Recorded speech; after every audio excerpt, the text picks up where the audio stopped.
La Europa que te toca, el podcast de Equipo Europa y Supera.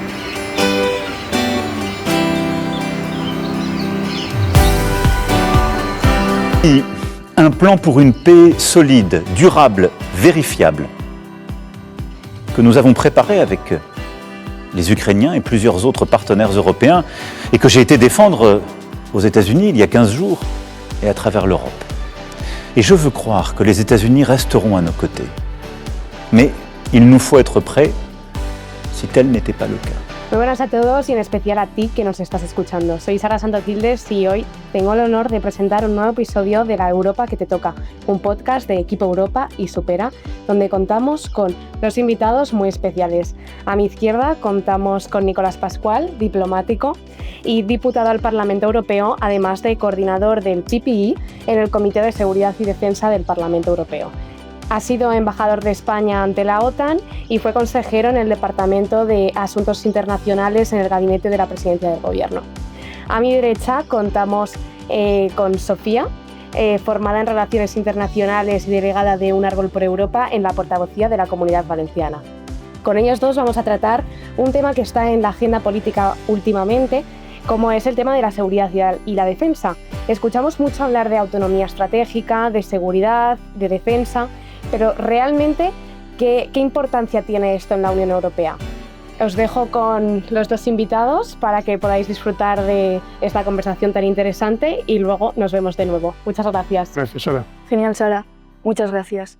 Bueno, si te parece, vamos a empezar con un tema muy de actualidad, que es el rearme en Europa, ya que se planteó el Consejo Europeo hace relativamente poco tiempo destinar una partida de 800.000 millones de euros. ¿Tú cómo ves esto? ¿Piensas que ha llegado un poco tarde esta ayuda? No, yo creo que ha llegado en el momento oportuno porque hemos de tener en cuenta que ahora estamos en las perspectivas financieras que son los presupuestos comunitarios plurianuales que terminan en el 2027 y hasta el 2028 no habrá nuevas perspectivas financieras. Luego ahora la necesidad que tiene Europa de rearmarse, contábamos con que no teníamos fondos suficientes para ello. Por eso es una iniciativa de la Comisión, es muy bienvenida, llega en su momento oportuno y en su forma oportuna y como digo viene a llenar un vacío de unos años hasta que tengamos las nuevas perspectivas financieras 28-34, son por 7 años.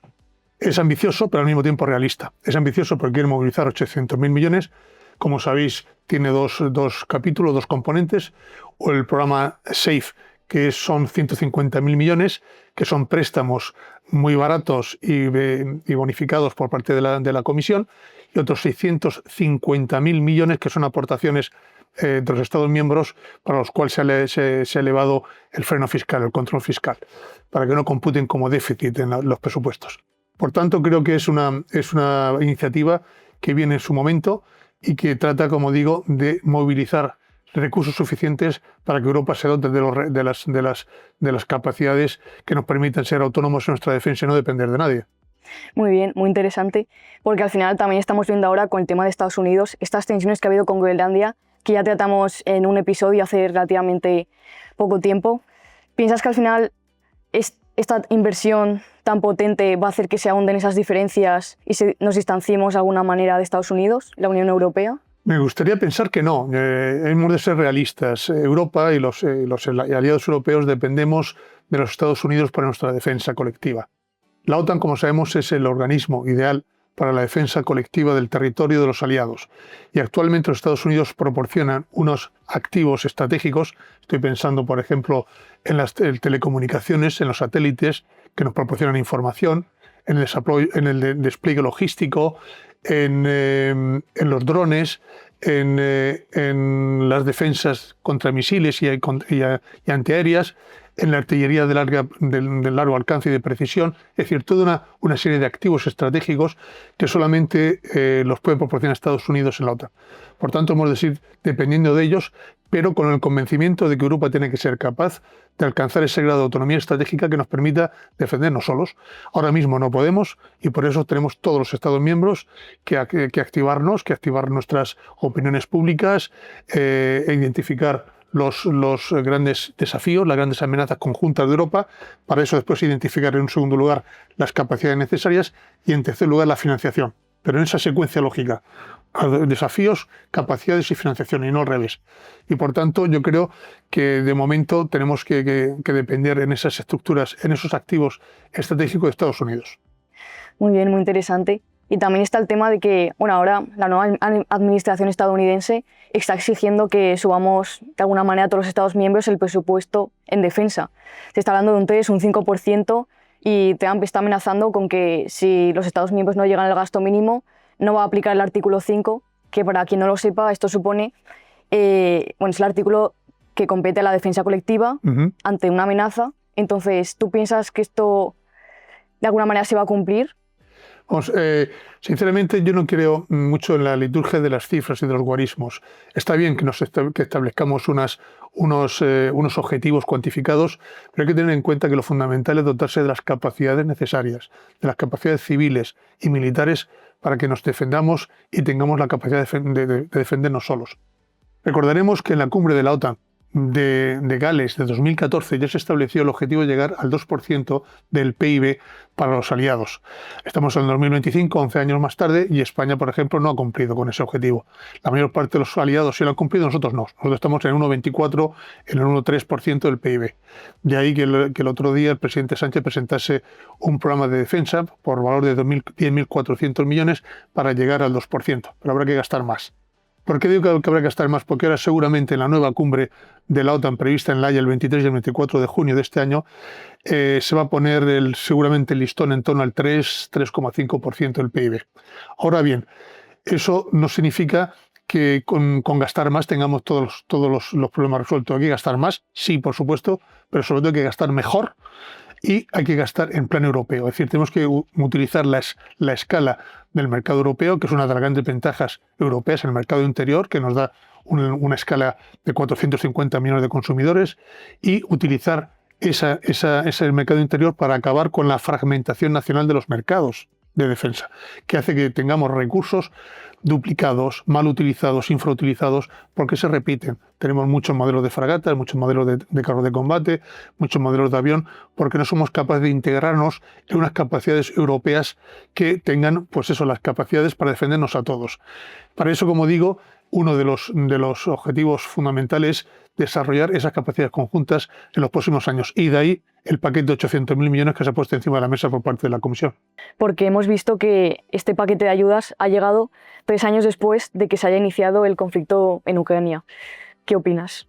Pues el conflicto de Ucrania, que es una invasión ilegítima, ilegal y criminal por parte de la Rusia de Putin, efectivamente estamos entrando en el tercer año, ya en el cuarto año de conflicto, y con un horizonte quizás de inicio de negociaciones de paz. Esto va a ser un proceso sumamente largo. Estamos viendo que las prisas no conducen a ningún sitio, que las prisas del presidente norteamericano por llegar a un acuerdo de paz con Putin sobre la zona, sin contar además con los europeos para nada, ni siquiera con el pueblo ucraniano, se han estrellado como era previsible, porque hay un señor que no tiene ninguna prisa, que es Putin, hay otro señor que tiene mucha prisa en llegar a una solución, que es el presidente norteamericano Trump. No está claro quién gana en ese caso. Si además cuando te sientas en la mesa negociadora, para uno el tema, en este caso Ucrania, es un tema ancilar, no es un tema principal, y para Putin es un tema existencial, pues lógicamente también tiene una ventaja en la aproximación. Uno tiene paciencia estratégica y considera el problema existencial. El otro es un problema secundario y tiene prisa por llegar a una solución. Está claro quién se va a llevar el gato al agua en esas negociaciones. Pero en cualquier caso, nosotros, desde el punto de vista europeo, tenemos que insistir en que no se puede llegar a una negociación y un acuerdo de paz injusto, que no tenga en consideración los derechos, las libertades de los ucranianos.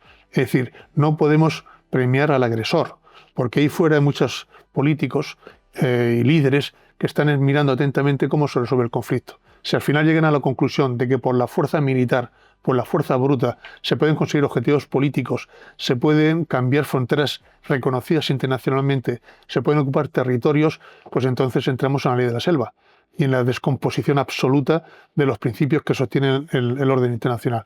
Por tanto, hay que ser muy cuidadosos de no mandar ese mensaje de que la agresión militar tiene un premio y que el agresor se le premia. Además, es que tenemos que tener en consideración que en esa mesa negociadora futura del acuerdo de paz tiene que estar sentada Europa. Europa ha sido los que más hemos contribuido militar y financieramente el sostenimiento de Ucrania durante el conflicto y demás, y después seremos los que ayudaremos a su reconstrucción con un horizonte temporal, además de incorporar a la Unión Europea, porque hemos reconocido el estatuto de candidato, y después seguramente se hagan unas negociaciones rápidas para incorporar a la Unión Europea. Si eso es así, si somos los primeros socios, los que más dinero hemos puesto sobre la mesa, los que más hemos ayudado y los que vamos a ser en el futuro los que financiemos la reconstrucción y acojamos a Ucrania en el seno de la Unión Europea, tiene todo el sentido del mundo, desde el punto de vista moral, político, que estemos en la mesa negociadora. De momento no lo estamos. Ahora mismo las negociaciones están por encima de nuestras cabezas por parte de la administración norteamericana y de Rusia. Parece ser que no están llegando a muchos acuerdos, a muchos avances. Lo primero, lógicamente, es que haya un acuerdo o una tregua, que cesen las armas. Eso es lo primero. Y lo segundo, después entrar, como digo, en ese proceso de negociación, que va a ser muy complejo, porque va a tener que arreglar y que regular y disponer muchos temas. El estatus internacional de Ucrania, que Rusia quiere que sea neutral, su incorporación futura o no a estructuras militares como puede ser la OTAN, la garantía de seguridad que le tenemos que dar los occidentales y los socios a Ucrania para que se sientan seguros de que no se va a producir una nueva invasión por parte de la Rusia de Putin, el régimen de las aguas del Mar Negro, el acceso de Ucrania al Mar Negro, el estatus de la península de Crimea, etcétera, etcétera. Es decir, quedan muchísimos temas que discutir y, por tanto, no se puede en estos momentos aventurar el resultado de las mismas, pero insisto, no se puede hacer nada sin los ucranianos, por encima de la cabeza de los ucranianos y sin que los europeos participemos en la mesa negociadora. Muy bien, y al final, bueno, Trump hablaba al final de los Estados miembros, bueno, del territorio que es de Norteamérica y de Europa, pero esos territorios que forman parte, por ejemplo, de España, Ceuta y Melilla, ¿qué pasaría? Vamos a ver, en teoría, el artículo, el Tratado de Washington, en el artículo 6, artículo que define el área geográfica de aplicación de los compromisos de los aliados, habla de los territorios que están en el Ártico Norte, ya sea en el continente americano o en el continente europeo, por encima del trópico de Cáncer. Bien, vale. Eso significa que Ceuta y Melilla, como están en el continente africano, en principio no quedarían dentro del ámbito de aplicación del Tratado Fundacional de Washington, de la OTAN. Pero, dicho esto, hay que decir una cosa muy clara. Los estados somos soberanos a la hora de definir cuál es nuestro territorio. Por tanto, dado que Ceuta y Melilla son territorio nacional porque así lo decide el gobierno español y la nación española, en caso de crisis, la decisión política por parte de los aliados sería sin duda ayudar a España, porque Ceuta y Melilla forman parte del territorio de uno de los aliados de la OTAN. Y aunque no estén, como digo, estrictamente incluidos en el ámbito de aplicación del Tratado de Washington, sí que están incluidos en el territorio nacional de uno de los aliados. Y yo creo que, por tanto, se podría invocar esa realidad para invocar la solidaridad de los aliados en caso de una crisis militar. Genial, muchas gracias por aclarar ese punto, porque yo al menos tenía muchas dudas. Y si te parece, vamos a cambiar de aliado y vamos a irnos a China, que al final, con estos Estados Unidos, como que hay gente que pone un poco en duda que podamos confiar tanto en los americanos y como que ven a China como un aliado, una fuente de estabilidad de alguna manera. ¿Tú piensas que puede sustituir China a Estados Unidos? ¿Piensas que se puede generar una situación de dependencia más fuerte con Estados Unidos? ¿O cómo? Creo que no y espero que no. Es decir, no nos confundamos ni nos volvamos locos. China es una dictadura comunista, con un partido comunista que controla absolutamente todos los resortes sociales, a la población, a la economía, las finanzas, todo. Es una dictadura, con una dictadura de partido único, pero como un régimen capitalista económico, de planificación central, pero que no tiene ninguno de los valores y de los principios sobre los cuales se asienta nuestra civilización occidental, nuestra democracia liberal, nuestras libertades personales y públicas, los derechos fundamentales, la división de poderes, la igualdad, etcétera, etcétera. Por tanto, los Estados Unidos es una de las democracias, si no la más antigua democracia del mundo en sentido moderno. Y es un aliado natural de Europa por muchos motivos, porque compartimos principios, convicciones, historia e incluso hasta destino. Por tanto, no son equiparables Estados Unidos y China. Estados Unidos son nuestros aliados naturales y China no lo es. China es un país importantísimo, es una gran potencia económica y política, pero tiene un modelo que no se parece en nada al nuestro. Y por tanto, con China tenemos que tener una aproximación inteligente y articulada. ¿Articulada cómo? Pues reconociendo lo que es China, un socio necesario para abordar muchos de los problemas internacionales. La lucha contra la droga, la lucha contra los crímenes organizados, contra el cambio climático, etcétera, etcétera. Ahí China es absolutamente necesaria, es un socio necesario. Pero al mismo tiempo es un competidor económico y comercial potentísimo, porque sin respetar las reglas internacionales de la Organización Mundial de Comercio, a la cual pertenece China desde 2001, porque le abrimos las puertas inocentemente e ingenuamente en 2001, hace una selección de las reglas que sí cumple y las que no cumple, y por tanto, a través de ayudas de Estado opacas, a través de muchas ayudas que están prohibidas en otros países, pues hace que sus productos sean más baratos, hace dumping social, hace dumping porque no respeta los niveles de protección laboral y de protección ambiental que tenemos en Europa, hace que esos productos sean más baratos y que desplacen, por tanto, los productos europeos. Y en tercer lugar, es un rival sistémico, porque tiene un modelo muy diferente al nuestro. Y ese modelo lo quiere también exportar sobre su capacidad económica y quiere, por tanto, tener un mundo organizado en torno a su modo de entender la vida y a su modo de entender el mundo, que es casi diametralmente opuesto al nuestro, desde el punto de vista político y ideológico. ¿Que tenemos que tener las mejores relaciones con China? Sin duda. ¿Y económicas y comerciales? Por supuesto que sí. Pero no confundamos una democracia con una dictadura. Muy bien. Pues si te parece, vamos a pasar a la última parte, que es un poco hablar del tema del Sahel. Y bueno, y también de Oriente Medio. Vamos a empezar con Oriente Medio, ya que, como sabemos, Oriente Medio es una región que ya es de por sí muy inestable, pero recientemente no paramos de oír las noticias: Israel, Palestina, Irak, Irán, Líbano. Y bueno, no solamente eso, sino que en diciembre de este año, en 2024, tras 50 años, cae el régimen de Al-Assad y al final Siria, digamos que de alguna manera empieza un capítulo nuevo en su historia. Y aquí la Unión Europea tiene que plantearse muchas cosas, ¿no? Estamos al final en riesgo de que haya una crisis migratoria como hubo en 2015, refugiados, y también el tema de financiar de alguna manera y ser protagonista la Unión Europea para de alguna manera ayudar a Siria a que se reconstruya. ¿Puede ser una opción factible al final? Eso espero. Lo que estamos asistiendo, sin ningún género de dudas, es una reconfiguración del mapa geopolítico en Oriente Medio. El Oriente Medio no sabemos cómo va a terminar dentro de unos años, pero no va a ser el mismo Oriente Medio que hace unos años.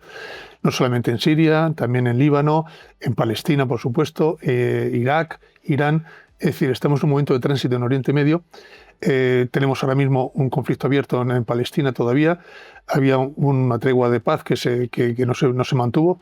Por tanto, lo primero, desde el punto de vista europeo, desde el punto de vista español y de cualquier persona sensata, es reanudar cuanto antes la tregua, que cesen las armas y que seamos capaces, primero, de que se liberen todos los secuestrados, los rehenes hebreos por parte de Hamás. Eso es lo primero que hay que exigir. Y en segundo lugar, que nos permita a la comunidad internacional allegar la ayuda necesaria para los refugiados palestinos. Y si eso es posible, la segunda etapa sería empezar a crear las condiciones objetivas necesarias para que haya un diálogo político entre Israel y Palestina con vistas a llegar a un acuerdo de paz definitivo que garantice la estabilidad y la seguridad de la frontera de Israel y una perspectiva de dignidad para los palestinos. Eso por un lado, pero es que por otro lado tenemos, como he dicho antes, una reconfiguración en Siria, en Líbano, en Irak ya la hubo, e incluso en el Golfo Pérsico. Y eso hace que Europa debería, como somos un actor de paz y de estabilidad, debe estar presente, más presente de lo que estamos. Tenemos unas fortalezas enormes, que es el reconocimiento internacional de que somos un actor, como digo, de paz, de estabilidad, que queremos ayudar a las poblaciones de la región. Unas debilidades intrínsecas también, pues sí. No tenemos una unidad de criterio perfecta por parte de todos los Estados miembros sobre qué hacer en Oriente Medio y en Oriente Próximo. Y eso nos debilita mucho, porque al no hablar con una sola voz única, hace que Europa no esté presente como debe estar en la mesa de negociación, en las iniciativas internacionales, en las iniciativas para llevar estabilidad a esa zona. Yo espero que seamos capaces los europeos de confluir en una posición más unida y que seamos capaces de hablar con una sola voz, porque yo creo que Europa es muy necesaria ahora más que nunca en esa región del mundo y en muchas otras. Vamos a tener en cuenta que si esa región del mundo se desestabiliza, nos afecta directamente. Es nuestra vecindad próxima. Es el Mediterráneo, es cerca de Europa Oriental y, por tanto, va en nuestro interés conseguir el mayor grado de estabilidad en esa zona y, por supuesto, mantener, mientras tanto, la ayuda humanitaria a la población palestina. Muy bien, muchas gracias. Si te parece, vamos ahora al último punto, que es la región del Sahel, que al final es una zona del mundo que no escuchamos hablar mucho en las noticias de normal, incluso para las personas más allegadas a las relaciones internacionales, tampoco es un tema que suele estar muy en la mesa, que digamos, pero al final es una región que repercute de manera directa en Europa, sobre todo en tema de seguridad. Entonces, ¿tú piensas que de alguna manera, dado que al final se ha visto recientemente que han echado a Francia, a las tropas francesas de esa zona, que la Unión Europea tenga de alguna manera legitimidad para estar ahí? Me alegra que me hagas esta pregunta porque efectivamente hace tiempo que hemos perdido del radar de nuestras preocupaciones colectivas al Sahel. El Sahel es la vecindad de nuestra vecindad. Nuestra vecindad sería el Magreb y el Mediterráneo, y el Sahel es la vecindad siguiente. Si el Magreb, que actualmente es una especie de agujero negro con todas las inestabilidades políticas, es una tormenta perfecta, yihadismo, radicalismo, islamismo, organizaciones internacionales que trafican con toda clase de drogas, de personas, hambre, desastres naturales, es decir, es un cóctel perfecto de inestabilidad. Y eso, evidentemente, tenemos que prestarle atención. Es verdad que muchas dictaduras militares o juntas militares que se han establecido en la zona del Sahel, en Malí, en Níger, en Burkina Faso, han dicho que no necesitan ninguna presencia occidental, ninguna presencia europea y en concreto ninguna presencia francesa, que era la potencia europea más presente en la zona, y hemos tenido que cerrar las 4 misiones civiles y militares que habíamos desplegado en la Unión Europea en esa zona. Pero eso no tiene que desanimarnos a tratar de tener un concepto europeo para esa zona, para tratar, como digo, de que haya más estabilidad y evitar la exportación tanto de inmigrantes ilegales como de armas, como de drogas, de inestabilidad hacia Europa. ¿Y eso es cómo se hace? Pues se hace primero escuchándoles a ellos. En primer lugar, el Sahel no es una unidad monolítica. Cada país tiene sus particularidades y especificidades. Por tanto, lo primero que tenemos que hacer es escucharles a cada uno de ellos, ver cuáles son sus aspiraciones, sus necesidades y tratar de encontrar terrenos comunes de entendimiento con Europa. Una vez que hagamos un análisis común con ellos, después de escucharles, no que nosotros hagamos planes para imponerles a ellos unilateralmente sin su consenso, sino después de escucharles atentamente y encontrar esas zonas, esos espacios de interés común, pues desplegar planes de ayuda para estabilizar la institucionalización, la seguridad, las Fuerzas Armadas, el refuerzo de las... Pero eso tiene que ser, como digo, a petición de esos propios regímenes, no imposición extranjera. Y para eso tenemos que replantearnos también nuestras misiones futuras en el Sahel, nuestras misiones civiles y militares tienen que ser quizás más focalizadas en necesidades más sectoriales y con un periodo temporal limitado, no abiertas, y con el permiso y la participación activa en su configuración por parte de los regímenes de la zona.